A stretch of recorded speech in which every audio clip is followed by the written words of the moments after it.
is about time we left this and this in the past, and we brought this into the present and future of workplace design. In today's video, I will look at the top 5 interior design mistakes that are made in the workplace design. And I will also give you some pointers and some tips and tricks on how to not make that happen ever again. Hello, my name is Cynthia. This is Space for Edit. On this channel, we talk about all the things that they don't teach you in design school, but you need to know in the real world. So if that's something that's up your street, consider subscribing. Today we are in the beautiful Colony Flint Glassworks in Manchester. They are kindly sponsoring this video, which is really a match made in heaven if you ask me. We will hear about what they think is the biggest mistake that's been made in the co-working spaces later in this video and how they are actually changing it in their own co-working spaces. But now it's time to look at the first mistake. This unfortunately is often the most neglected aspect of workplace design. I see this mistake happen a lot in offices that maybe the last refurb was done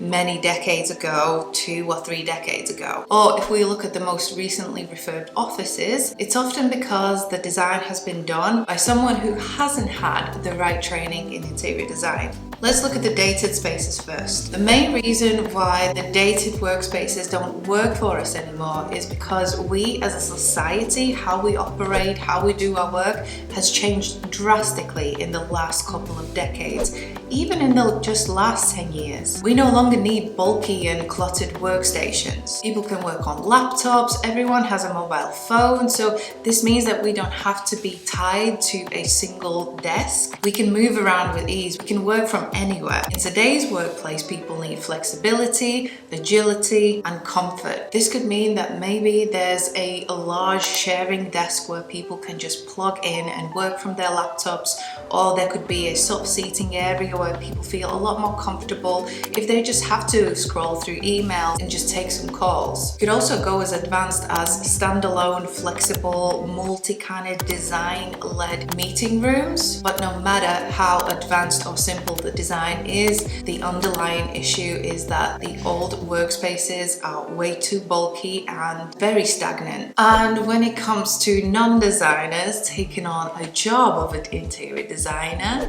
it's a bit of a tough one because I don't want to come across as too stuck up. But at the same time, you would not ask your friend who is not a dentist to fix your teeth, if that makes sense. So here's the thing. Oftentimes, office furniture suppliers or resellers have an in-house team that also gives design services. So these could be very basic layout schemes, maybe some decoration, and they will be able to just help you with sort of the functional side of the space. But the issue here is that those people are usually mainly trained in sales. They are first salespeople, and then second they might have some additional understanding or maybe some experience in interior design. And listen, I get it, you know, the budget is tight, the show must go on, we have to get this thing done in time and in budget. But relying just on this type of service is almost like going onto Pinterest, seeing something that you like there, something that's interesting and you want to create in your own space, and then you do it and it just doesn't sit right, it doesn't look right, and you start to question yourself, but I did all the things, it kind of looks the same, but why does it not work in my space? And the answer to that question is that creating interior design for a workplace takes a lot more strategic thinking and a lot more in-depth knowledge of the field. So mimicking something that someone else has done or that has worked in another space is not enough to create a really well-designed workplace. So really focusing on what the company needs, what the team needs, and how they operate and why they operate the way they do is a huge part of the design process. And that is why a lot of mainstream office spaces just don't work these days. So obviously the solution to that is leave it to the professionals, get in touch with a proper interior designer that can really do the job for you, and you will see that the investment will pay off tenfold. Oh gosh, the never-ending seas and rows and rows and rows of double monitors. And the fact that most offices now are just square boxes with open space plan does not help either. And I understand, I've taken the briefs, I've spoken to clients, it's oftentimes about the bums on the seats, it's about how many people we can get into the space,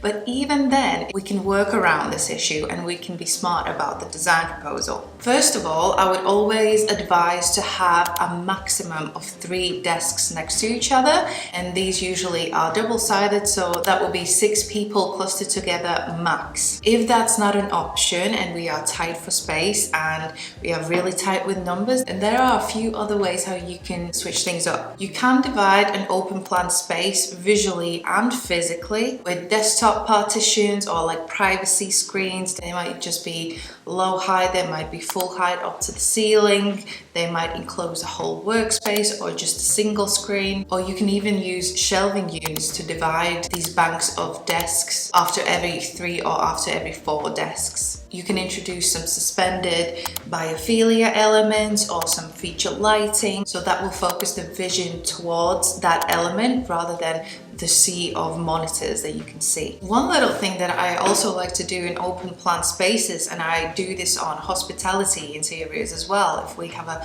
large food hall, I like to switch up the directions of these large table banks. So whether you are sticking with 90-degree angles or maybe turn it into 45 degrees so you have more diagonal movement going on in the space, whatever you choose to do, it will add a bit more dynamic in the space, a bit more new energy rather than just having very boring layout with plain single rows after rows after rows. So just by adding these few little elements and changing up the layout a little bit, you will create almost like these destinations and these visual viewpoints, and the eye can actually travel around the space and not feel overwhelmed or out of place in this huge open plan workplace. Okay, companies love to scream and shout from the rooftops that we are a big family here, and it is great, it is lovely, and I know that a lot of businesses really believe in that, but when you are actually looking at their office space, there isn't any space for these families, these communities to get together and actually feel like real families. Did you know that 24% of people all around the world, that's 1/4 of the whole world's population, feel lonely? 1/4 of the population, that is a lot. And this feeling of loneliness, lack of community connections can often lead people to depression, to anxiety, and unfortunately, in the worst cases, to even suicidal thoughts and actions. And we spend 90% of our days indoors, and let's be honest, most of the time we spend in workplace. But how can you really form these meaningful, deep connections if the only place to do this is somewhere in the office, in an old kitchen by the coffee machine? And even when you do that, even when you have a chat there, you get frowned upon and you get told off that you are chatting too much. So yes, workplace has become this new tribe, a new village that used to support us when we really had tribes and villages. So our responsibility as interior designers, as professionals in this area, is to really cultivate that and encourage our clients to inject these opportunities in our proposals for the communities to thrive, for the family to grow. So here's a few ideas how to nurture that community and really push these boundaries in social and communal spaces in workplace design. Maybe you can add some tables, some seating next to the kitchenette unit, or even bar stools if there is room for an island. We all know that kitchen is the heart of the home, and it really is the heart of a workplace as well. 2-seater sofa or 3-seater sofa and a couple of wing-back chairs is a really good option for open plan offices where you don't have actual partition screens. Sprinkle some planters, some floor standing type planters around it, and that creates like a bit of extra layer of visual and acoustic privacy around this as well. Booths and banquet seating are great multitaskers. They can be good for meetings, for catch-ups, for serious talk, for individuals. So they still feel like they are surrounded by other people and don't feel alone or out of place. All of these design features are there for you to put into your proposals and create this opportunity for the community to just take 5, for people to just relax, sit down and reconnect with each other. They might talk about what they were doing on the weekends, what the spouse is doing, what the kids are doing, whatever it is, whether it's work or not work. It will give them some space where to really do that and connect it, and really just to get away from the desk and get away from the screen, usually the double screen. Actually, whilst we are on this topic of community collaboration, it would be actually great to hear from Colony's own Emma and hear about how they are promoting community collaboration, inclusivity and connection within Colony's multiple locations. Emma, hello. I've just talked about in length about communities and how we need offices to really be this new tribe where we can thrive as a community, as a family. And businesses always say that about, oh, we're like family here. But when you actually sit down and enter the space, it's like, oh, so where's this family? Where do they sit down? Where do they collaborate? Where do they connect? So how about Colony and what you guys do in here? How do you create those communities? If someone comes in like a freelancer you've mentioned before and they don't know anyone, how do they feel like they belong, or what's the game plan there? I think the game plan probably starts with hiring the right people in a co-working space. So I work in sales, but previously I've worked in operations working for a co-working space, and it was an independent co-working space as well. And I would say Colony is an indie, but we've got 6 spaces as well. So it's a bit bigger than what I was used to. I've experienced people walking into a co-working space and on first impression feel like they're encroaching on someone else's workspace. Yes, been there, done that. Which is what we do not want people to feel like that. So every single site at Colony consists of the same team structure. Some of the sites, because they're a lot bigger, we have more bodies. We've got more people on the team to try and facilitate that welcoming feeling and those connections. But essentially, the crux of the team, the foundation, is a community lead. So that's like the first friendly face that you meet at Colony. If you've not done a tour with me or our head of sales, Georgia, we would be the first friendly face that you see. If you've not done that and you've come in on a day pass, or you've just signed up on the website and you know where you want to work from, then the community lead is the first person that you'll meet. And we've hired the kinds of people who love to facilitate connections. We've hired people. I'm very like this, like I really struggle, and maybe it's a bit of a people pleasing tendency. It's a blessing and a curse. I struggle to see someone in a group looking awkward. Right. And not everyone's an extrovert. Not everybody has the confidence to walk over to someone they don't know and introduce themselves.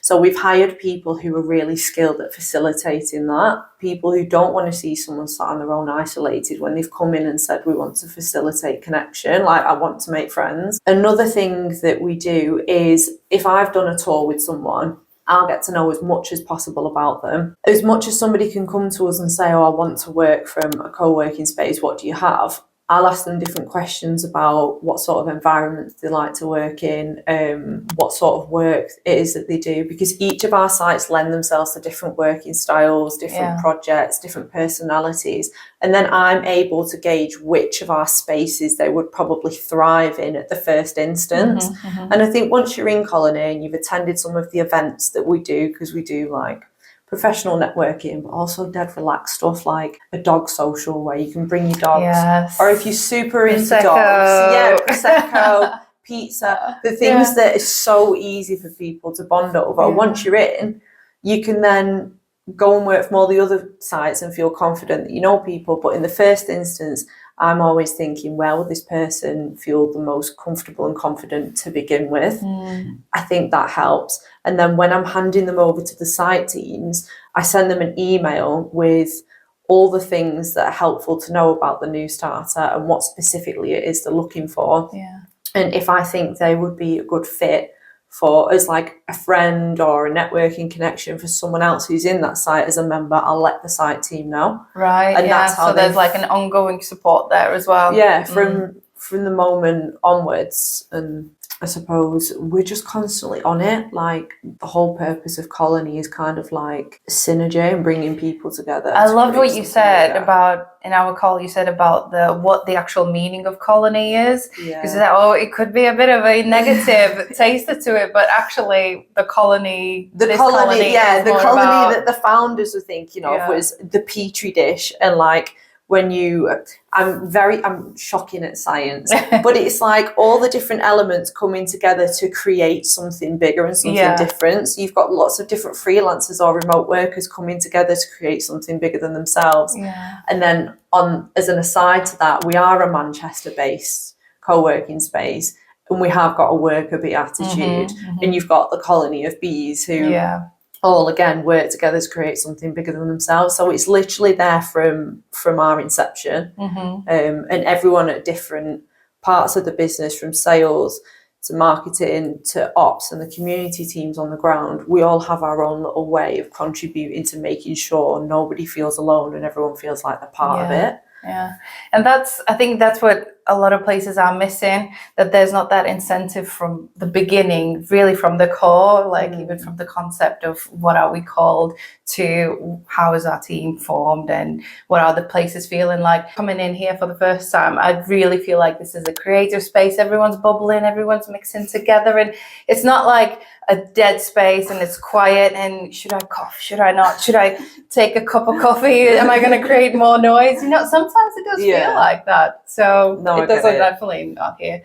And then about maybe like the ongoing support, how do you encourage community there? How do you grow it? Maybe who's like the most long-lasting membership people who have stayed with you how do you encourage that? It's an interesting one, and it's probably best asked of the community teams, because I'm relatively new to Colony, but one of the things that drew me in was how good they are at facilitating connections and how much they really push the people in the community. So we do a lot to try and promote the businesses within the community. Like we'll write member spotlights on them, we'll talk about them in the newsletters, we'll celebrate their wins on social media when they've won an award. As far as ongoing, I do know for a fact that we've got some members that have been here since day one. We have. I met someone the other day who's been here since day one, and he's recently brought in his partner who said, like, he's been working here for 5 years and I've actually never stepped foot, because she wasn't in a job that allowed it. Now she is, so she's joined because she's heard all these things about it. I think it's just understanding, it's the community teams, understanding, getting to know each individual member when they come through the door throughout their first few months, and understanding what it is that matters to them. So if they want to be left alone and that's how they thrive, then the community teams will just keep an eye on them from a distance. But even at that level, once you're in, you've got access to our Colony portal. So we've got an app that's got all sorts of things, including, you know, your operational stuff, your invoices, your account details, but also what events we've got going on throughout the next month. You can see it all there. You can book everything from within there. And then we've got member newsletters. So each community team is responsible for sending out a newsletter and keeping ongoing communication with their communities in each site. So the members will get a weekly newsletter. It's essentially a roundup of the things that have happened, what's going on in the future in terms of the events. And we've got the posters all around the spaces, but sometimes it's just nice to have that like flair of personality and something fun. And even if there's something that's happened operationally, say we've had some work done on one of the lifts, like the community team will write about it in the newsletter, and it just, everybody in the different sites gets the same email, and that in itself makes people feel connected to Colony and what's going on. It's all those little things, isn't it? It's coming together and it's all intertwined. And that's the thing, like for creating a community, creating a connection, it's not just about one big event at the end of a year or some kind of big meeting. It's very much little things throughout the year here and there. And I think what I got from you then, obviously you are speaking more from the organizational side of things. I'm speaking more about the design and the video, but it's very much a start from the beginning, from the concept, from understanding what the person needs and how they need the community to come to them, and then really just managing them and nurturing them throughout throughout the process. From a design perspective, the one thing that the site teams do is we've got like anonymous member surveys. But another thing that we do, the teams on the ground are constantly listening to, like, you know, little informal conversations, like a comment that's made in passing. And through that, our product teams, the people who design the spaces and fit things, it all gets fed up to them. And if something's mentioned enough or if something really resonates, then we will action it. So one thing that we had in our original site, Jack's In House, was a cinema room.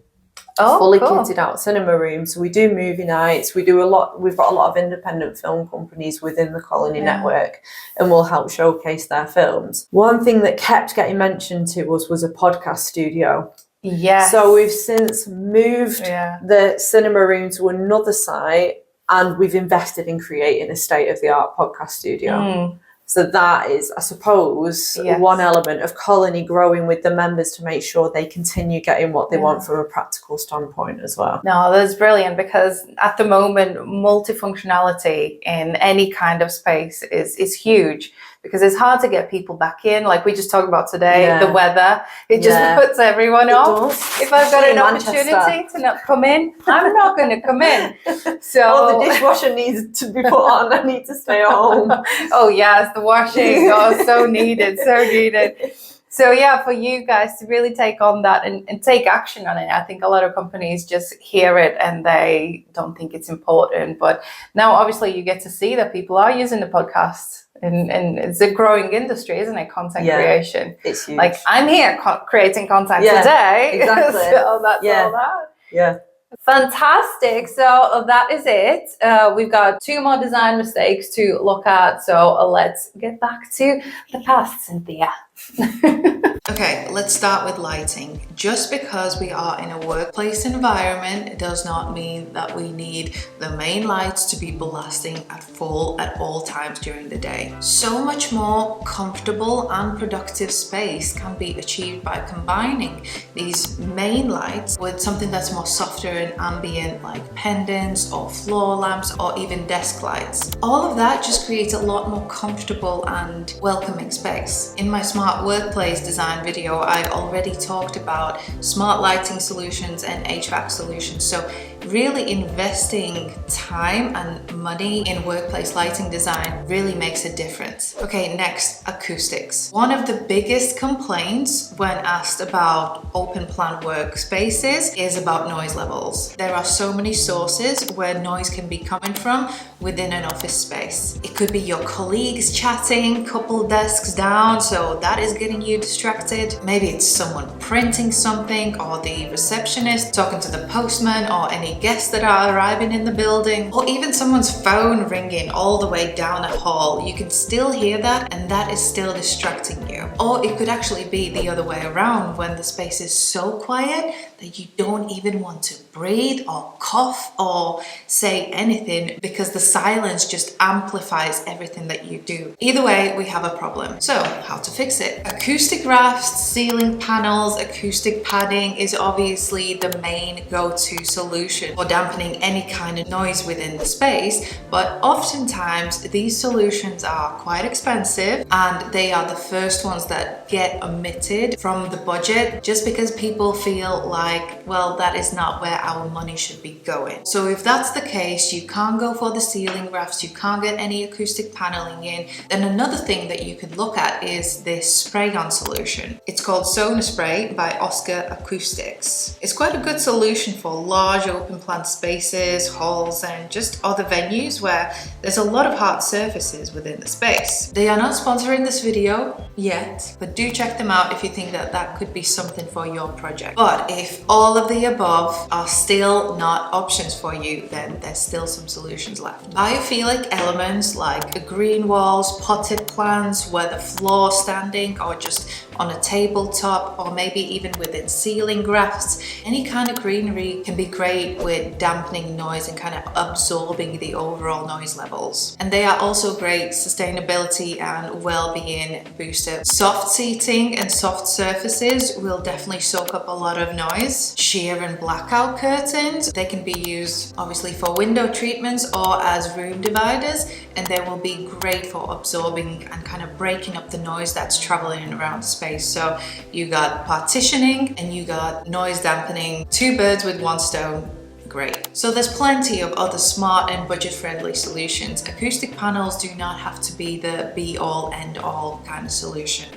Pods are great, meeting rooms are always needed, but oftentimes they have not been used to their full potential. One main reason why this happens is because these solutions are not properly acoustically sealed, even though the manufacturer is saying that they are. So what oftentimes happens is if someone is in the pod or in this tiny meeting space, then people walking by or standing just outside can still hear like muffled sounds coming out of the pods. And similar to what I talked about earlier is if the space outside of the pod is quiet and no one's speaking, no one's talking, no one's walking by, it actually feels like this pod is serving as an amplifier instead of being a private solution. For example, I'm sure you've all seen these kind of quirky pods, and it's great. The design is funky and it's interesting. It spices up the space, but they are not actually acoustically sealed. So what is the actual point of having this pod? Sometimes it's actually easier to take a call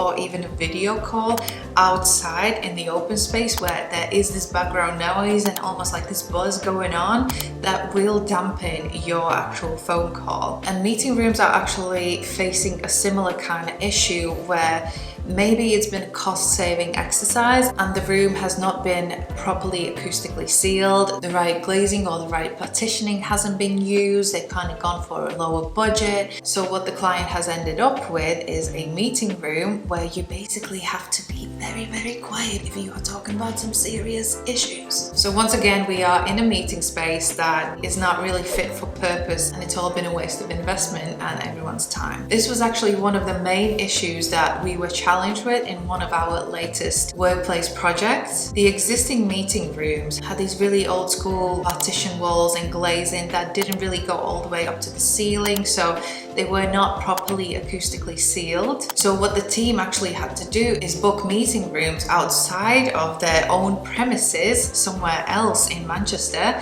to go and have these important and personal meetings, because oftentimes they got heated and very sensitive information was shared, so they couldn't really afford to have all those conversations within their own office space. The development on this project is currently on hold, so you will have to subscribe to see what we actually end up installing. So how do we actually avoid all of this? You've got three options. First and foremost, if we are talking about pods, then try and get to the showroom and actually experience what it is like to sit in one of these pods. But if you are unable to test them out in person, then make sure that there's some sort of a breathing space, some kind of insurance that give your client the opportunity to maybe complain or have some improvements or exchange products later down the line if they are not happy with it. I wouldn't go that route, but if that's your only option, then that's your option. Second option can be quite challenging for maybe small spaces or if you don't have the room for it,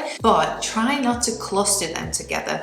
If it is meeting rooms, try not to cluster them together. If it is pods, is it possible that you spread them out throughout the space? If you can place some soft seating, like we said, those two wingback chairs with the sofa with some planting in between them, that will help to create a more private and intimate feel within the pods or the meeting rooms. And third option is my personal favorite, and that is start from scratch.